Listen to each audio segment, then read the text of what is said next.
Ya, selamat sore Bapak Ibu dari eh, tim dari MPR ya. Pada sore ini kita akan kurang lebih sisa waktu cuma tinggal 45 menit ya. Ya. Kita akan diskusi tentang anjak. Kebetulan kalau dari informasi yang saya peroleh kan Bapak Ibu sudah bekerja di bidang perencana ya. Nah, kalau perencana ini sebetulnya gap untuk ke Anjak itu nggak terlalu jauh sih sebetulnya karena antara perencana dan Anjak itu mereka dalam pekerjaan nanti bisa bersinergi kolaborasi terus pekerjaannya itu bisa ada yang mirip butir-butirnya juga ada yang mirip jadi mudah-mudahan kalau secara real di lapangan yang nanti bisa kebayang ya pekerjaan itu apa sehingga nanti untuk menjawab soal bisa lebih mudah. Em, untuk nanti ketika Bapak Ibu yang harus dipelajari di dalam persiapan Anjak ini, yang pertama itu Bapak Ibu harus mempelajari tentang peraturan Menpannya. Jadi, bentar, saya buka dulu.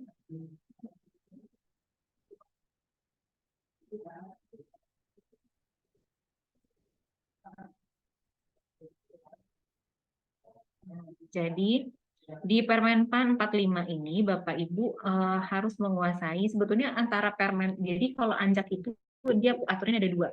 Ada dari Menpan, ada dari LAN.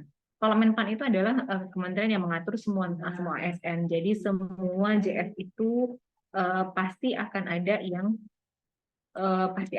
yang uh, versi Menpannya gitu ya. Nah, terus uh, setelah ada peraturan dari Menpan, nanti ada lagi aturan yang lebih rinci itu dari instansi pembina. Nah, instansi pembina dari LAN ini, dari Anjak ini adalah LAN, Lembaga Administrasi Negara, sehingga Bapak Ibu ini membaca dan mendalami gitu ya Permenpan dan Perkalan. Nanti saya share di Zoom ya.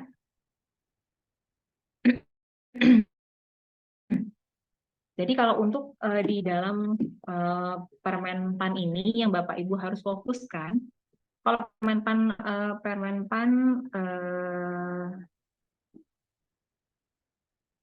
ini pertanyaannya itu lebih seputar tugasnya Anjak itu apa, terus tugas tim itu apa, tugasnya LAN itu apa, terus juga ada butuh.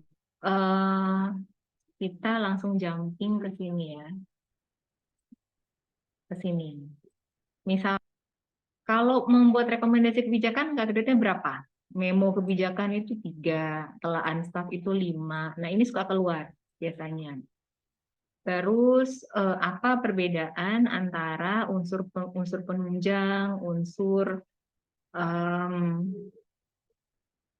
utama, unsur penunjang itu bedanya apa aja? Di unsur utama itu ada 3 subkategori. Semuanya ada di sini. Jadi Bapak Ibu nanti silahkan baca uh, untuk Permenpannya ya. Karena waktunya nggak cukup, jadi saya fokus ke materi teknis Anjaknya.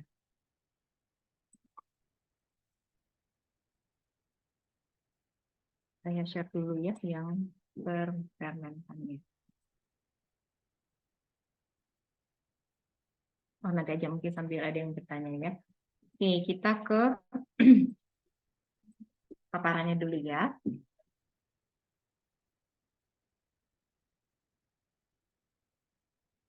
Sudah terlihat Bapak Ibu? Sudah. Oke, baik. Sudah, Bu. Oke. Jadi Bapak Ibu, Anjak itu kalau kita bisa membedakan antara harus dibedakan antara jabatan fungsional Anjak dengan Anjak itu sendiri. Kalau Anjak itu adalah tugasnya. Anjak itu adalah peran Bapak Ibu sebagai jabatan fungsional. Jadi kadang-kadang di pertanyaan itu suka ada perbedaan nih. Ada pertanyaan terus nanti ada jawabannya. ini termasuk anjak atau JF anjak. Nah, kalau misalnya PNS yang ditugaskan untuk melakukan analis kebijakan disebut apa? Nah, itu namanya adalah JF anjak. Tapi kalau misalnya fungsional yang melakukan analis kebijakan, itu jawabannya adalah kembali. Kalau PNS itu adalah analis kebijakan, tapi kalau fungsional kita nyebutnya lengkap JF anjak, ya. Jadi memang kadang-kadang pertanyaannya itu agak tricky Bapak Ibu. Nah, kalau anjak itu sebetulnya adalah ASN yang terdiri dari P3K dan PNS yang tugasnya adalah melakukan kajian dan analisis kebijakan. Kalau anjak kita singkatannya itu berasal dari analis kebijakan. Jadi orangnya. Kalau pekerjaannya itu kajian dan analisis, ya. Hasil kerjanya itu bentuknya adalah yang tadi butir-butir, ya. Jadi unsur kegiatan utama yang harus dicapai oleh analis anjak ini sebagai prasyarat menduduki jenjang jabatan. Jadi ketika Bapak Ibu nanti kalau pertama kali masuk sebagai P3K nanti akan menduduki jabatan anjak pertama. Ketika Bapak Ibu nanti naik ke muda, nah itu berarti harus ada pemenuhan hak kredit. Nah itu disebut dengan hasil kerja. Nah, ini suka ditanya nih, masuk rumpun apa? Rumpun manajemen, ya. Kadang-kadang suka dalam ASN itu kita punya banyak rumpun, ada rumpun manajemen, ada rumpun kependidikan, gitu ya. Nah, anjak ini masuk ke dalam rumpun manajemen. Jadi sesama rumpun manajemen tuh boleh pindah-pindah. Misalnya dari perencana pindah ke anjak itu boleh. Tapi kalau yang beda rumpun itu sulit, tapi kayaknya sulit. Kemampuan dasar yang harus dimiliki oleh anjak ini ada kemampuan analisis dan kemampuan politis. Kemampuan analisis itu sendiri adalah pengetahuan tentang substansi kebijakan publiknya, metode-metode riset yang akan digunakan, teknik dan analisis kebijakan seperti apa, dan penyusunan saran kebijakan dan menulis saran kebijakan. Karena anjak itu nanti akan menghasilkan rekomendasi kebijakan. Kenapa disebut rekomendasi? Karena yang menetapkan rekomendasi itu adalah kita usulan. Karena yang melakukan pengesahan itu bukan anjak, tapi ada lagi perancang undang-undang namanya, atau ada analis hukum dulu. Jadi dari rekomendasi yang dihasilkan oleh anjak akan dianalisis hukum dulu jika dibutuhkan. Lalu nanti setelah itu baru dilegalkan dalam bentuk permen atau perpres atau PP oleh si perancang undang-undang. Nah, kemampuan politis ini seorang anjak itu harus mampu. Dia harus bisa melakukan konsultasi publik, ada komunikasi, nanti ada proses advokasi, ya, membangun jejaring juga, mengetahui dinamika politik dan sosial budaya. Karena ketika kita menyusun sebuah rekomendasi kebijakan, kita harus melihat berbagai aspek. Lingkungan sosial, budaya, politik, hierarki birokrasi, terus kondisi globalisasi, itu semua itu harus dipertimbangkan. Oh, suara saya kurang terdengar sebentar. Ini lebih dengaran saya nggak pakai headset atau pakai headset? Kedengeran Bu, kedengeran. Bagus Bu. Lebih baik seperti ini apa yang tadi? Sama aja Bu, sama kalau saya sama. Oke, saya pakai headset lagi ya. Mic-nya udah di dalam masker ini. Kita lanjut ya. Nah, ini adalah Bapak Ibu harus hafal nih, yang 4 ini. Jadi anjak itu melakukan yang pertama agen, yang kedua formula, implementasi, evaluasi. Jadi ini adalah circle-nya. Kalau dalam anjak itu berarti ini anjak value chain namanya, ya. Kadang-kadang suka ditanya gini, anjak itu selain sebagai analis kebijakan, perannya sebagai apa? Karena dia pertamanya itu adalah agenda setting, maka perannya sebagai agenda setter. Ya? Nah, ini suka keluar. Kadang-kadang ditanya, Untuk membuat kalau kita mau melakukan public awareness itu ada di tahapan yang mana? Agenda setting kah, evaluasi kah, atau apa? Jadi harus kita ingat pertama itu kita bikin perencanaan. Kalau PDCA itu kan kita merencanakan dulu. Merencanakan itu ada dalam bahasanya. Kalau ANJAK itu adalah di agenda setting. Setelah kita agenda setting itu ngapain aja tuh isinya? Kita melakukan analisis di situ, pengolahan data di situ, ada advokasi. Advokasi itu nanti kita ada public awareness-nya juga di situ gitu ya. Nah, ini semuanya itu ada dalam sebuah agenda setting. Setelah kita perencanaan, kita do, kita formulasi. Formulasi itu nanti kita bikin, kita pilih, kita berikan alternatif beberapa kebijakan. Nanti biar pimpinan yang memutuskan menggunakan kebijakan yang mana. Terus ada nanti itu ketika kebijakan ini mau diimplementasikan akan seperti apa. Nah, lalu ketika implementasi kebijakan, kita yang JFAK ini, JF Anjak akan menilai kebijakan dengan menganalisis implementasinya, apakah kebijakan ini sudah tepat sasaran atau belum, apakah kebijakan yang dihasilkan itu sudah diterapkan atau tidak, gitu ya. Nah, lalu nanti ketika dievaluasi itu yang diukur adalah dampaknya, ya, outcome-nya. Nah, nanti ada nih policy input, policy output, policy proses, policy output, nanti ada lagi. Nah, ini terminologi harus dihafalin ya. Paling banyak itu teori tentang DUN. Jadi Bapak Ibu kalau nanti punya satu buku tentang DUN, teori kebijakan oleh DUN, silahkan dibaca karena banyak banget kepakainya. Jadi ini adalah beberapa terminologi dari Dewey, Limay, Frederick, Sharansky, Anderson, sama DUN. Ada banyak banget ya, bahkan sama Lan juga punya terminologi sendiri. Ini kita skip. Nah, dalam membuat kebijakan yang harus kita jadikan acuan itu apa aja? Ada tujuan. Ada preferensi nilai yang akan kita pertimbangkan. Ada sumber daya yang kita pertimbangkan, entah itu dari anggaran, waktu, sumber daya manusia, gitu ya. Strategi mencapainya seperti apa, lingkungan yang mempengaruhi seperti apa, sosial, ekonomi, politik, kebijakan. Terus aktornya seperti apa juga. Aktornya itu akan siapa aja. Karena aktor itu akan menentukan kebijakan ini kita pengennya lingkupnya adalah nasional. Berarti aktornya juga harus makro, nggak bisa skala mikro, gitu ya.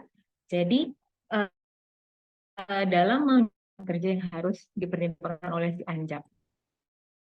Nah, ini kalau proses kebijakan ini sebetulnya ada beberapa ya. Yang eksekutif di sini ada dua, DUN sama Rastol. Kalau Bapak Ibu perhatikan, rata-rata sebetulnya rata-rata miripnya Bapak Ibu perlu stressing itu adalah keunikannya aja. Kalau DUN itu dia punya adopsi kebijakan. Kalau Russell dia punya feedback.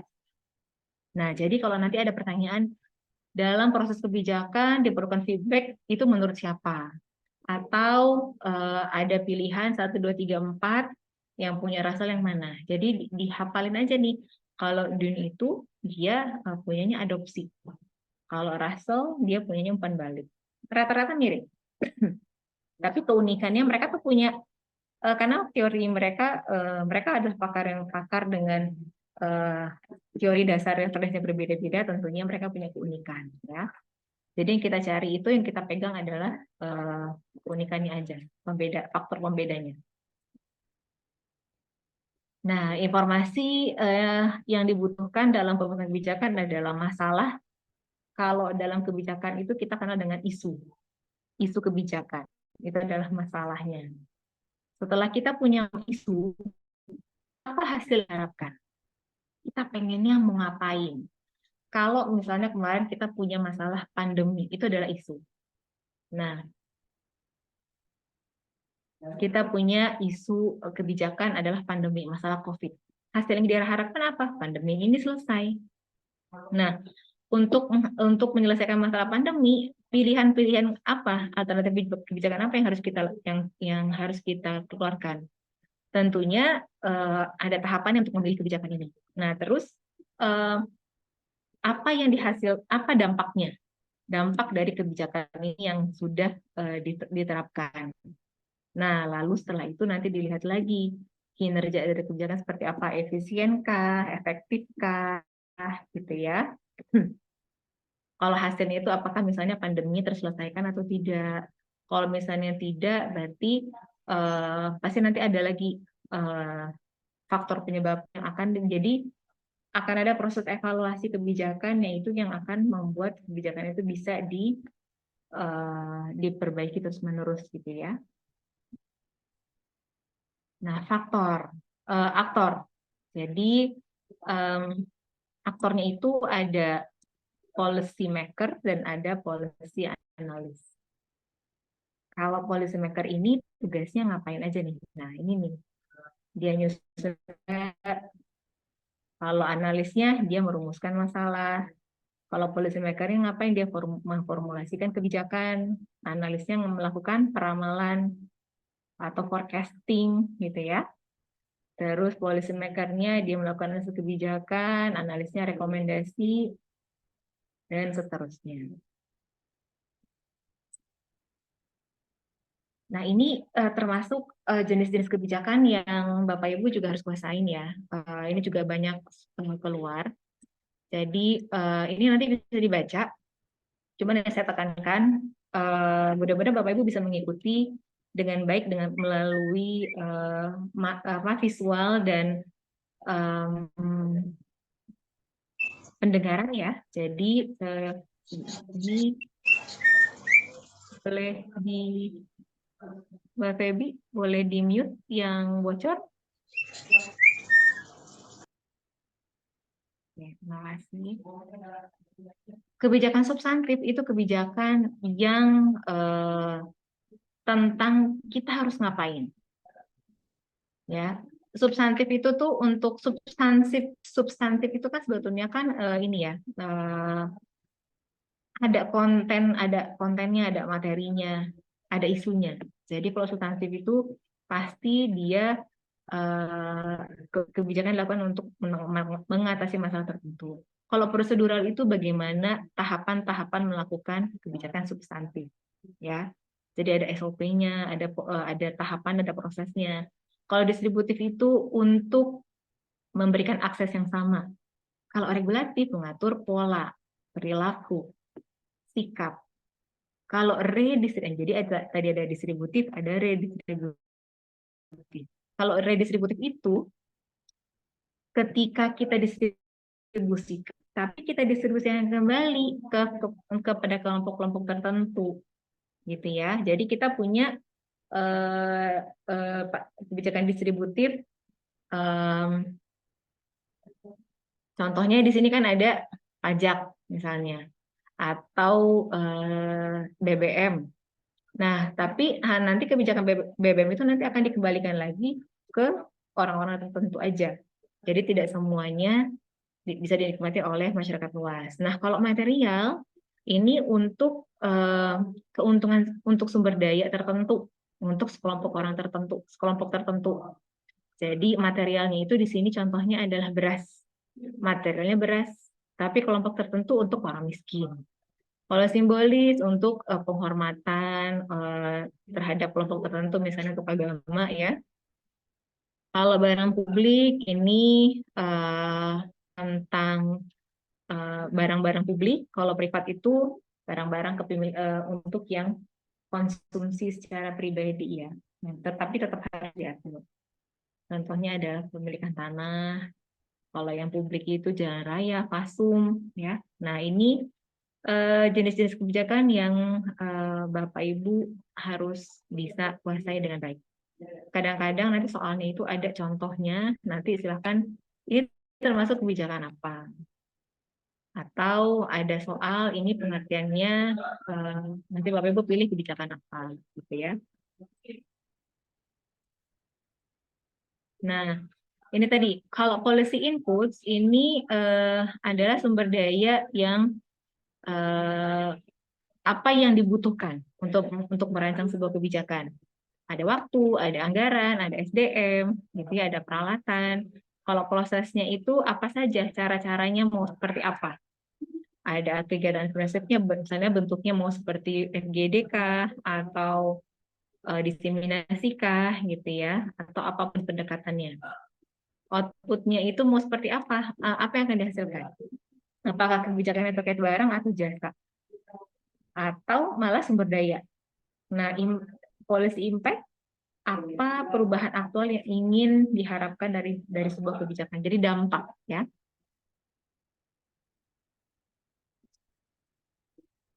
Nah, ini tadi eh, sudah hmm, sudah ya dari depan. Ya, nanti bisa jadi bahan bacaan lagi. Nah, ini Bapak Ibu harus kita bedakan ya antara ini adalah satuan kerja hasil anjak. Satuan kerja hasil anjak itu ada dua garis besar. Ada karya tulis kedinasan dan ada karya tulis ilmiah.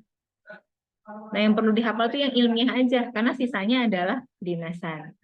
Jadi policy paper, policy brief, artikel kebijakan, makalah itu adalah KTI, ya, karya tulis ilmiah.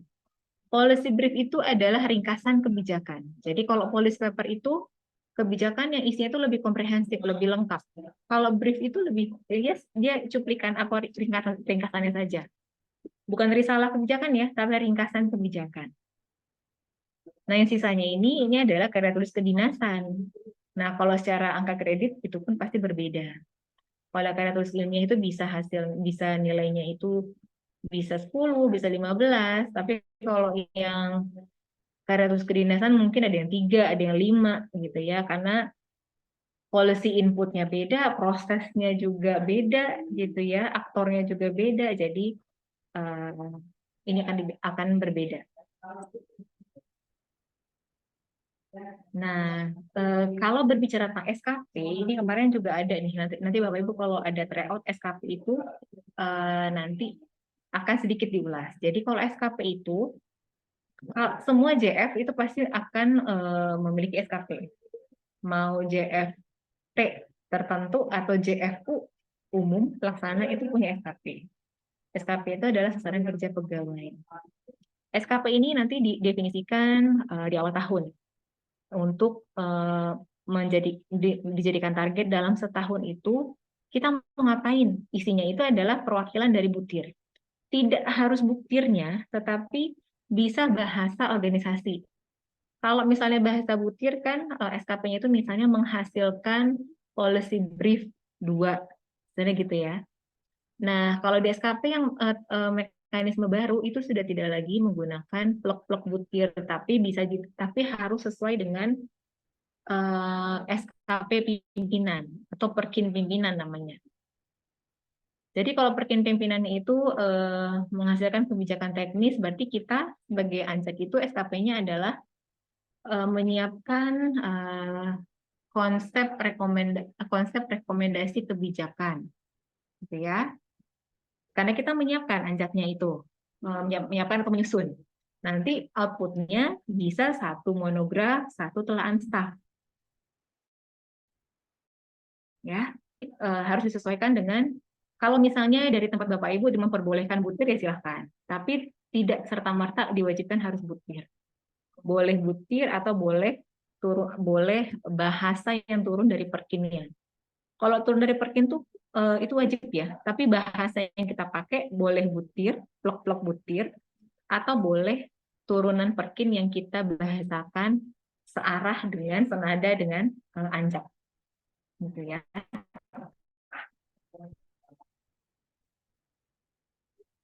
Nah, dalam ini adalah policy tracking atau dampak-dampak kebijakan yang bisa kita ukur. Ada nggak perubahan sosial dalam kesadaran, kepercayaan, sikap, perilaku, dan nilai misalnya? Ada nggak peningkatan kemampuan dalam merumuskan solusi alternatif? Apakah ada peningkatan jumlah institusi yang terlibat dalam penyelesaian isu? Misalnya kalau sekarang kemarin itu ada tentang halal yang sempat digugat juga, akhirnya ada nggak perubahan undang-undang nih? Undang-undang halal itu kan diubah ya, karena ada undang-undang juga.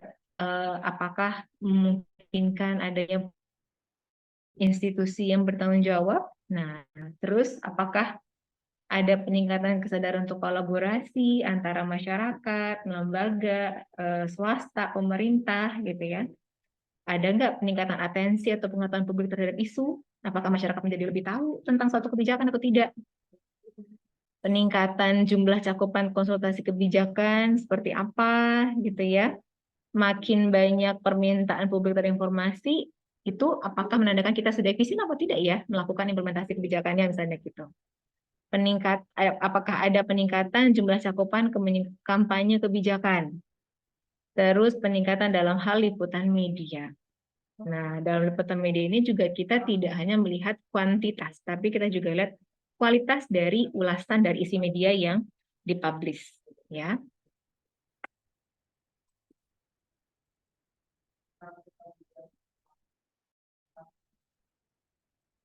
Nah, ini hal-hal yang bisa kita yang bisa kita sajikan itu macam-macam. Ada policy problems, ada policy future, ada action, ada outcome, ada performance. Nah, ini kadang-kadang suka jawaban definisinya ditampilkan, nanti jawabannya apa. Misalnya konsekuensi dari serangkaian tindakan untuk pencapaian itu disebut apa. Nah, kalau problem itu pasti isunya. Nih kebutuhannya kah, apa yang akan kita perbaiki, apa yang kita capai. Kalau gini, konsekuensi dari serangkaian tindakan untuk pencapaian. Nah, kalau pencapaian itu kan berarti future ya. Kalau action itu tindakan yang kita butuhkan untuk melakukan kebijakan ini. Kalau outcome ini konsekuensi yang teramati dari aksi. Jadi outcome itu adalah dampaknya. Apa dampak yang bisa kita lihat dari kebijakan ini? Dampaknya itu informasi apa aja yang kita hasilkan. Nah, kalau performance itu derajat pencapaian nilai-nilai dari hasil kebijakan. Ya. Nah, ini adalah jenis-jenis data, ini juga sering keluar ya. Nanti silakan dibaca saja jenis-jenis datanya. Ada diskrit, nominal, ordinal, interval, panel. Nah, terus kalau tadi itu klasifikasi data berdasarkan skala. Nah, ini juga dibaca nih. Karena jenis data itu banyak banget. Kalau dari sumbernya ada internal sama eksternal. Kalau internal berarti dari dalam. Kalau eksternal itu kita Bapak Ibu ngambil dari luar institusi MPR, gitu ya, kelembagaannya. Kalau dari cara perolehnya data primer Bapak Ibu ngambil langsung dari lapangan, misalnya dari kuesioner atau wawancara. Nah, kalau data sekunder biasanya bisa dari literatur, referensi yang terdahulu atau dokumen-dokumen yang Bapak Ibu punya di MPR, misalnya gitu ya. Nah, kalau sifatnya ada kuantitatif dan kualitatif. Nah, di kuantitatif itu ada diskrit sama kontinu. Kalau diskrit itu pengamatan, kontinu adalah hasil pengukuran. Nah, ini kalau berdasarkan waktu ya, ada time series data, cross-sectional data, dan ada pooling data. Ini adalah aktor kebijakan menurut beberapa pakar. Kalau ini kan sebetulnya agak susah ya ngapalinnya. Nah, tipsnya adalah kita ingat aja yang unik. Kalau Howlett and Ramesh itu dia punya eksekutif dan legislatif. Itu dulu. Kalau Lindblom dia punya IGA dan OGA. Ada inside dan ada outside government. Jadi ada orang dalam MPR dan ada di luar MPR. Jadi IGA sama OGA ya. Itu adalah Lindblom. Kalau yang Moore itu dia ada aktor publik, private, dan masyarakat. Tiga itu udah beda ya. Nah, kalau siapa ini namanya Anderson, dia punya tambahannya NGO. Dia juga punya legislatif, dia punya eksekutif juga. Tapi dia punya NGO. Itu tambahannya. Itu keunikannya. Jadi kalau Howlett itu dia punya eksekutif legislatif, kalau Lindblom itu dia punya inside dan outside government, Kalau Moore itu dia punya aktor publik, private, dan masyarakat. Kalau yang Anderson itu dia punya NGO. Nah, jadi kita harus punya tips dan trik menghafal. Kalau ngebaca, Bapak Ibu bisa baca sendiri nanti di rumah ya. Nah, terus motif pemerintah nih. Motif pemerintah itu, ini kadang-kadang pertanyaannya itu suka, eh, kalau seperti ini itu motifnya apa ya? Nah, jadi kalau problem solving dan enlightenment adalah model yang memanfaatkan data untuk merumuskan kebijakan dan opsi-opsi kebijakan secara akurat. Kalau tactical dan political itu adalah data hasil penelitian yang digunakan dalam perumusan kebijakan, lebih banyak dipakai untuk mendukung posisi politik pemerintah yang sudah ditetapkan sebelumnya. Ya, jadi kalau tactical dan political ini dia memanfaatkan dan dia mempertimbangkan kondisi politis atau kebijakan yang sudah ditetapkan sebelumnya. Kalau yang problem solving dan enlightenment itu secara akurat yang sekarang yang dibutuhkan. Ini adalah ini kalau Bapak Ibu perhatikan,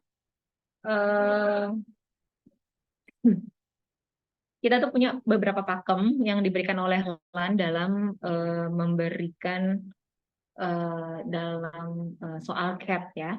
Nah, cuman memang kita antisipasi di dalam soal berikutnya atau nanti ada komposisi tim perumus soal ujian yang baru gitu ya. Takutnya nanti ada lagi soal-soal karena memang kalau bentuknya begini nih memang ada soal saya cariin jawabannya. Jadi buat bahan Bapak Ibu baca.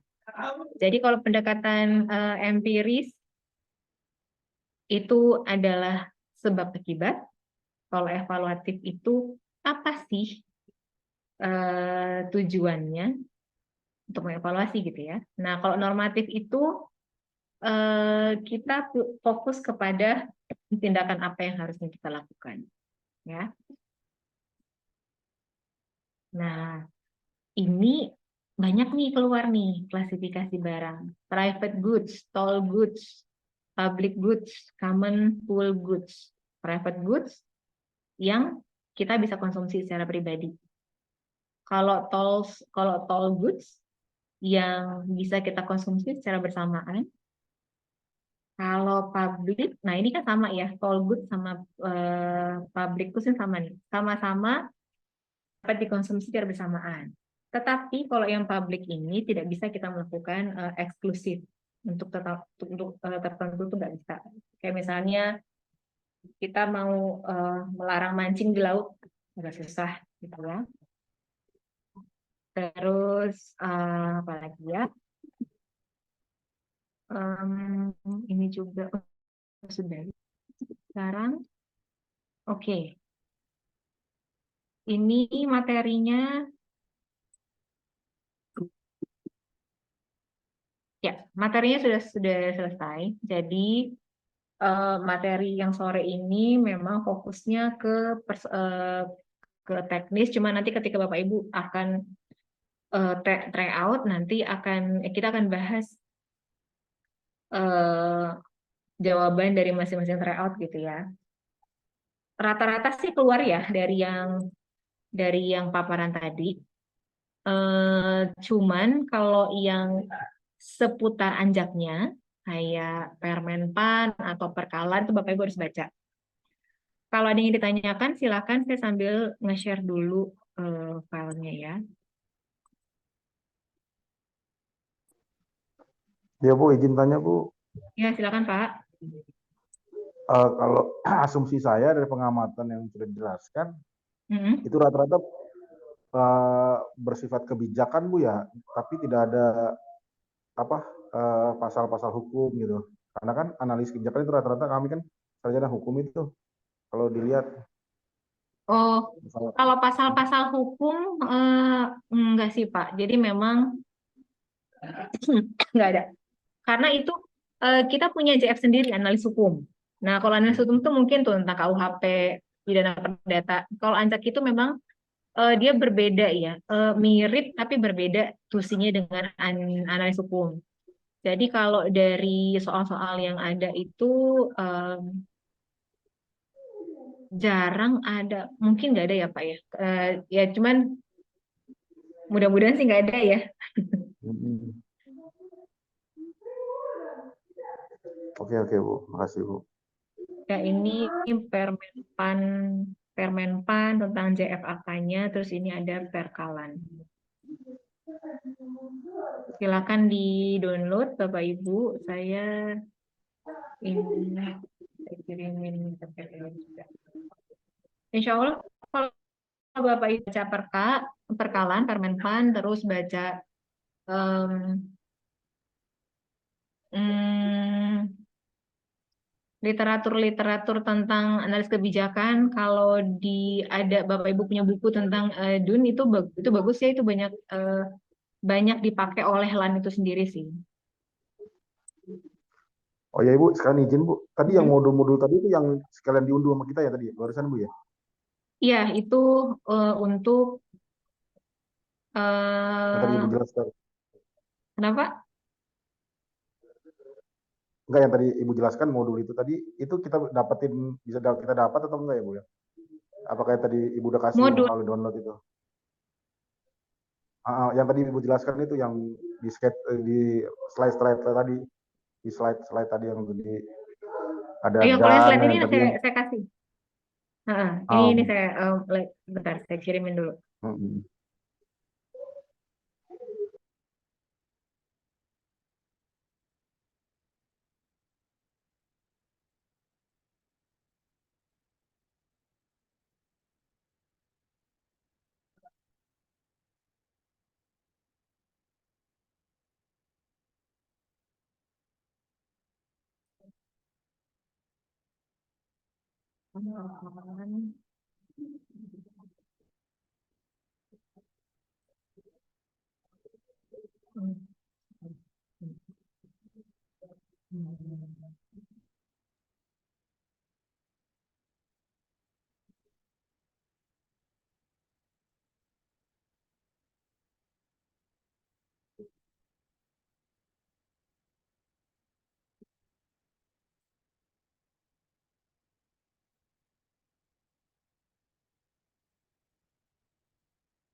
Bapak Ibu yang lain mungkin ada yang ditanyakan? Sudah cukup jelas? Oh ya, silakan Pak Reza.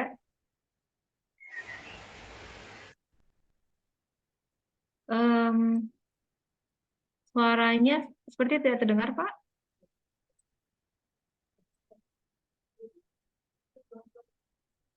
Em, atau nggak usah pakai headset, Pak.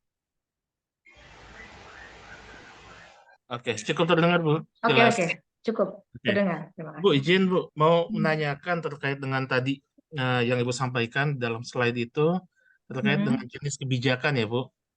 Di Mm-mm. sana ada kebijakan regulatif, salah satunya adalah kebijakan regulatif. Mm-mm. Yang mau saya tanyakan itu adalah eh, dalam fungsi kita sebagai analis kebijakan itu eh, berdasarkan bahan-bahan tadi dan objek kebutuhan data yang kita terima, yang kita dapatkan itu, apakah kebijakan majelis ataupun kebijakan sekretariat jenderal ini itu menjadi objek yang perlu kita analisis juga, Bu? Misalnya contoh, MPR itu kan salah satu kebijakannya adalah pemasyarakatan 4 pilar MPR misalnya, ataupun saat ini berbicara tentang PPHN, pokok-pokok haluan negara. Nah, eh, dalam kapasitas jenis kebijakan ini, kebijakan regulatif ini, itu menjadi salah satu objek yang memang harus kita eh, analisis atau tidak, Bu? Mungkin itu saja. Ya, baik. Terima kasih Pak Terima Reza. kasih. Kalau untuk nanti Bapak Ibu bekerja di lapangan, tentunya kebijakan MPR itu menjadi dasar ya ketika Bapak Ibu dijadikan referensi, dijadikan acuan untuk menjadi faktor yang akan berdampak gitu ya. Itu pasti Pak. Tapi kalau untuk ujian CAT yang dilihat itu adalah anjak secara makronya sebetulnya. Jadi peraturan anjaknya seperti apa, secara administrasi kepegawaiannya bagaimana. Kalau secara administrasinya itu, Bapak Ibu cukup baca yang perkalan sama Permenpan tentang anjak. Tapi kalau untuk terminologi anjak itu memang ngacunya itu ke pakar-pakar. Kalau misalnya nanti Bapak Ibu pernah ada teman misalnya yang sudah ikut anjak, coba dimintain. Saya minta dong modul pelatihan anjak. Nah, itu biasanya mereka punya tuh standar modul yang dipakai oleh LAN. Nah, kalau Bapak Ibu lihat itu adalah LAN secara makro, anjak secara makro. Jadi apa yang saya sudah kirimkan di Zoom itu adalah sebagian kecil. Nah, nanti Bapak Ibu memang harus banyak baca, gitu ya. Baik, Bu. Terima kasih. Sama-sama. Tadi Pak Ivan, open mic, mau bertanya Pak?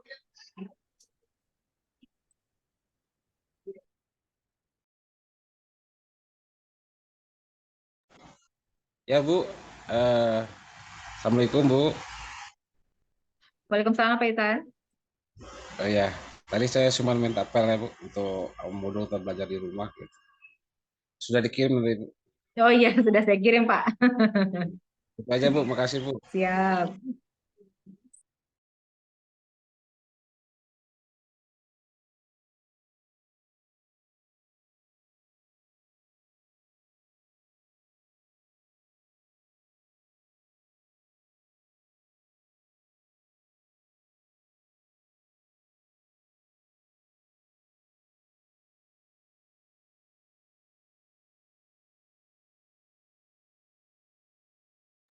Baik Bapak Ibu, ini kita 3 menit menuju sesi paparan berakhir.